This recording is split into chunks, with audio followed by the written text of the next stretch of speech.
Hello, hello, hello. Welcome back again sa atin na channel sa Book of Life in My Life. So today, ang chapter ng buhay natin is wala kaming pasok kasi sobra lakas-lakas ang ulan kanina. No? Sobrang lakas ang ulan kaya ang mga apo ko, yung bagong obligasyon ko, wala kaming pasok.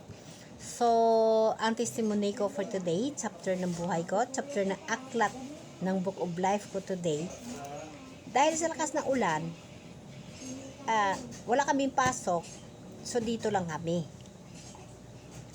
Yesterday, Sunday, hindi kami nakasimba, dito lang din kami. So, ang ginawa ko, nag-Bible study kami. So, nagkwento ako sa kanila yung tungkol kay Jonas.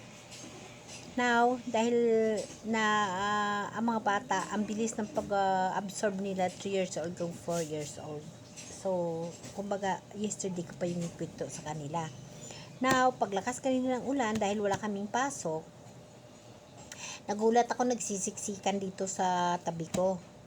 So, feeling ko natatakot sila. Now, pagdating namin doon, ginlipat ko sila doon sa Katrina kung saan doon kami lagi umupo at doon kami kumakain. Pinakain ko sila. Kasi lakas-lakas ng ulan. As in, talagang ang pangit na pagbagsak ng ulan. Ano? Sabi ko, subuan ko na lang sila. Para madali. Now, habang nakaupo na ako, nasubuan ko na yung 3 years old ko na apo. Bigla pa naman ako ginsaway ng 4 years old ko na apo. Mamala, hindi pa nga tayo nakapray. So, ibig sabihin mga kapatid, within 2 weeks, nakasama ko sila na nananalangin bago kumain, na-adapt ng bata or naalaala niya. So, ako nga mismo nakalimutan ko. Just imagine, na sinubuan ko na nga eh. Hindi siya kumain. Sinabihan niya pa ako, Mamala, mag-pray muna tayo. Kaya sabi ko, ay sorry. Nag-sorry ako. Tapos nag-pray kami. So, mga bagay na yan mga kapatid na tayo ang magiging leader ng mga bata sa espirituhan ng kabuhi. Tayo magiging elder, hindi lamang sa simbahan, hindi lamang sa mga leader natin sa simbahan, mga pare, mga pastor o mga kita mismo sa loob ng bahay. Kasi isa ho yun sa pinapasalamatan ko nga, gin-remind niya ako. Ibig sabihin, na-absorb ang tinuturo ko sa kanya. And then last night, I remember na matutulog na kami. So, ang una kong kasi katabi ko silang dalawa, kinumutan ko yung kapatid niyang babae, pinatay na namin ang ilaw.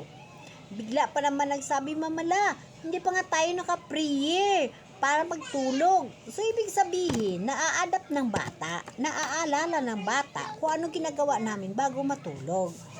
Yun ang isa ka mga bagay na napapasalamat ako na kahit dito lang, natuturuan ko sila.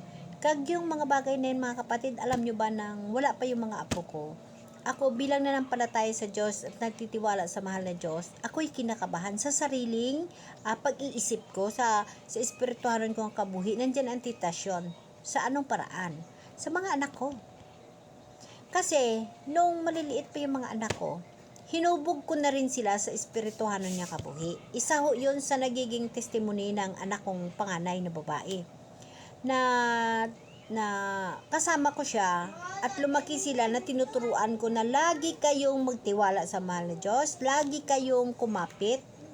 Dumating ang panahon na ako'y nagtrabaho at iniwan ko yung 4 ko na anak. Now, sa pag-iwan ko sa kanila, ito kasing kwento lang ng anak kong babae. Sabi niya sa akin, Mama, wala akong pera. Sumakay ako sa Ceres. Galing daw siya sa Pututan, papuntang Antique. Wala siyang pera. Pero sumakay sila sa Ceres. Sabi niya, natatakot ako ma, kasi baka papagalitan ako ng konduktor o kaya inspektor kasi wala akong pera.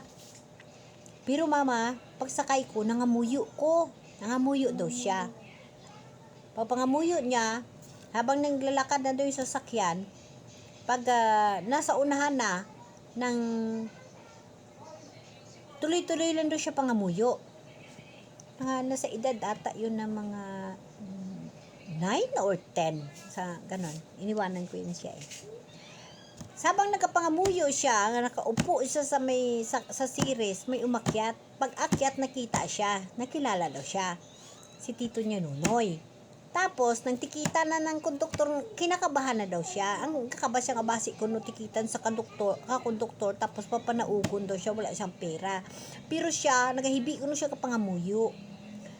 Ang pagsalig niya sa Ginoo ba, ang pagsalig niya sa mahal na Diyos, umakyat si Tito niya Nunoy. Pag akyat ni Tito niya Nunoy, nakilala siya.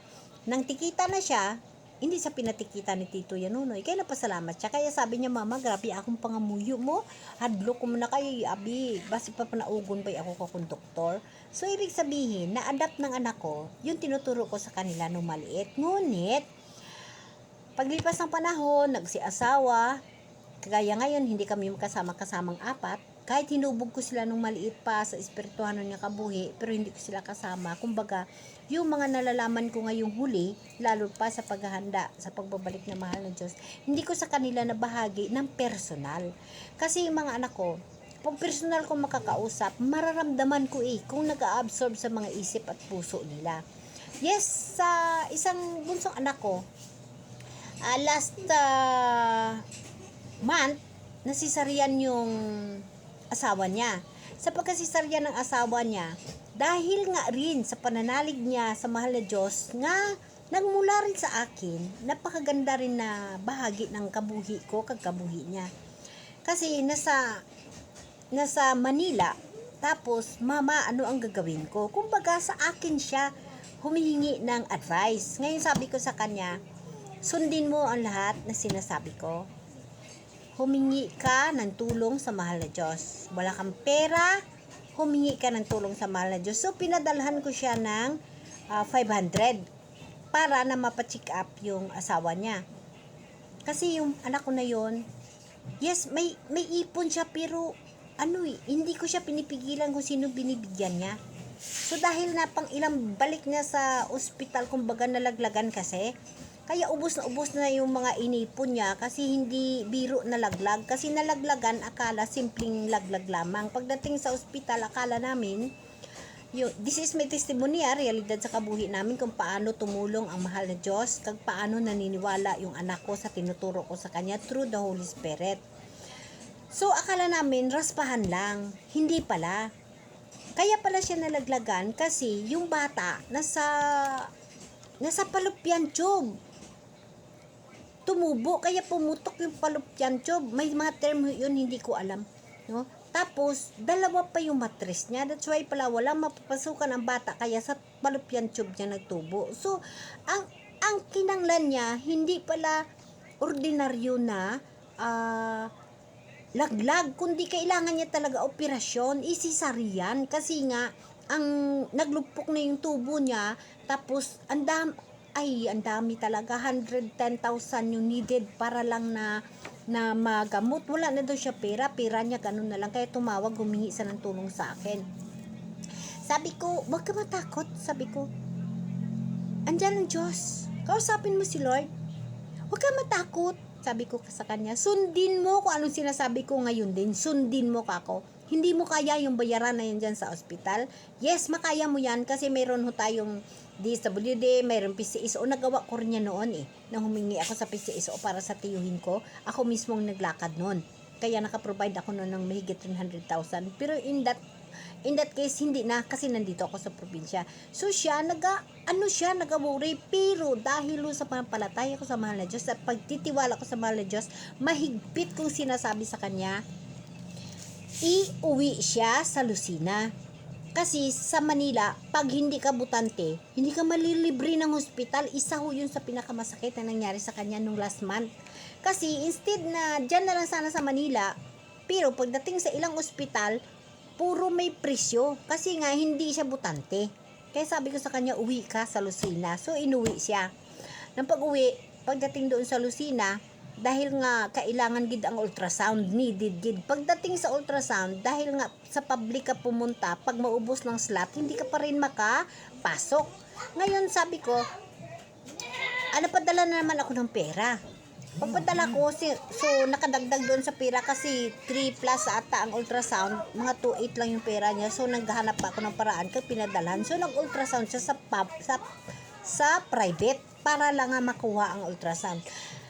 Pagka alas 9 ata yun, alas 10 na ilang ultrasound. Pagka alas 3 lumabas yung ultrasound, talagang grabe na. Talagang sinasabihan na sila ng doktor na gagawin ko ito ngayon private pero mahigit pa rin 100,000 ang bayad.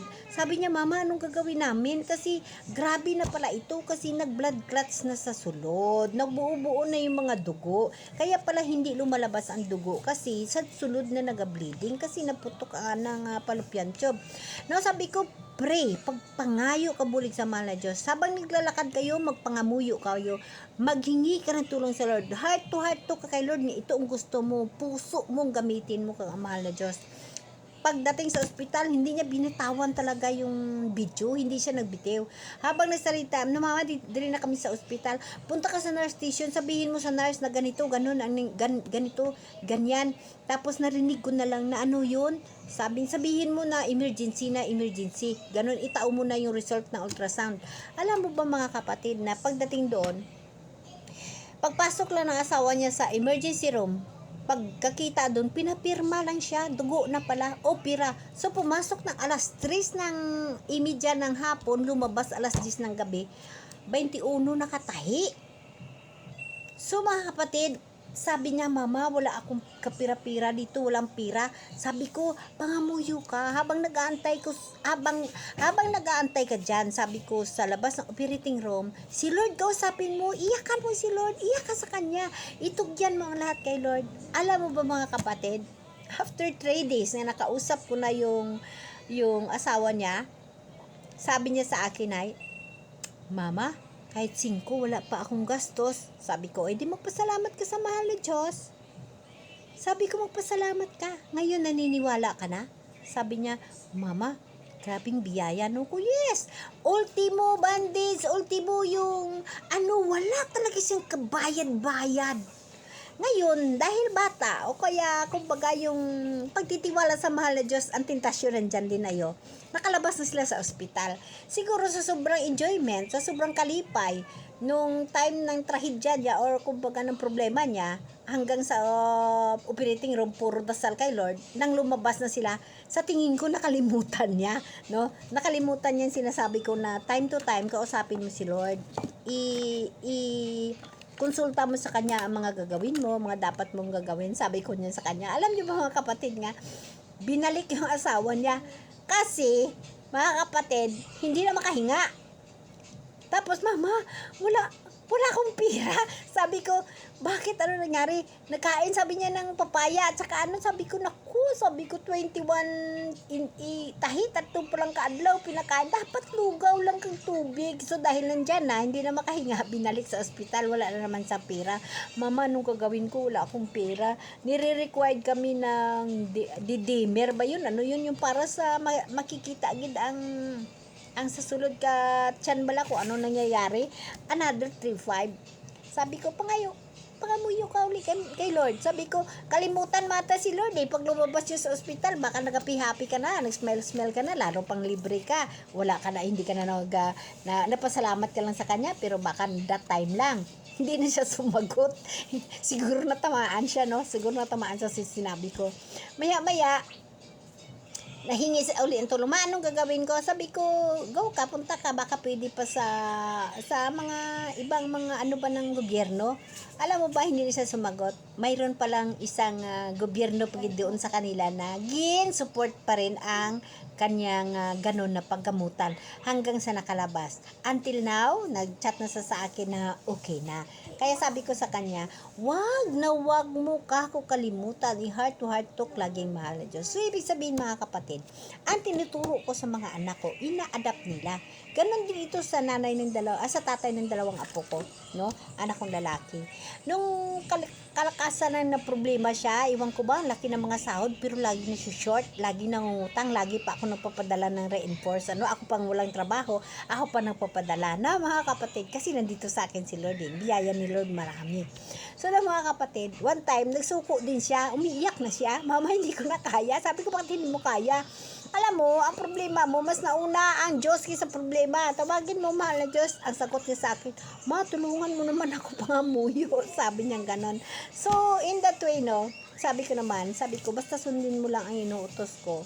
Gagabayan kita, tutulungan kita. Lahat sabi ko, si Lord lang kasing kasagutan ng lahat na yan eh.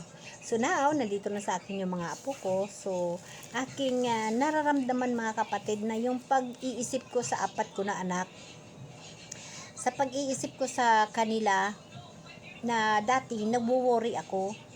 Alam ko yung isang anak ko, yung bunso ko, okay yun kasi naging sakristan siya ng pare dati. Kaya may mga idea sa regarding sa mga kung ano-ano sa espiritual niya kabuhi. Ganon din si Mark, ganon din yung panganay ko. Pero ang pangatlo ko, alam ko maka-Diyos din, pero hindi ko bahawak yung mga isip kasi tawhanon na buhay ang inuuna. Pero since na nandito yung mga apo ko, mga kapatid, nagkaroon ako ng tinatawag na tahimik na pag-iisip. Kasi pinofocus ko yung sarili ko sa mga apo ko. Yung mga anak ko naman, ginagaydan ko na lang sila through text. Hindi na ako nag-iisip. Basta lagi ko lang sa kanila pinapaliwanag na ihanda nyo ng mga sarili nyo kasi malapit na si Jesus, babalik. So, ganun din tayo mga kapatid. Hindi lang mga anak ko, inaanyahan ko rin kayo na kayo mismo maghanda rin. Mga kapatid, paghahandaan natin na pumabalik na ating mahal na Diyos. Maganda tayo para sa bagong langit at bagong lupa. Amen? Amen.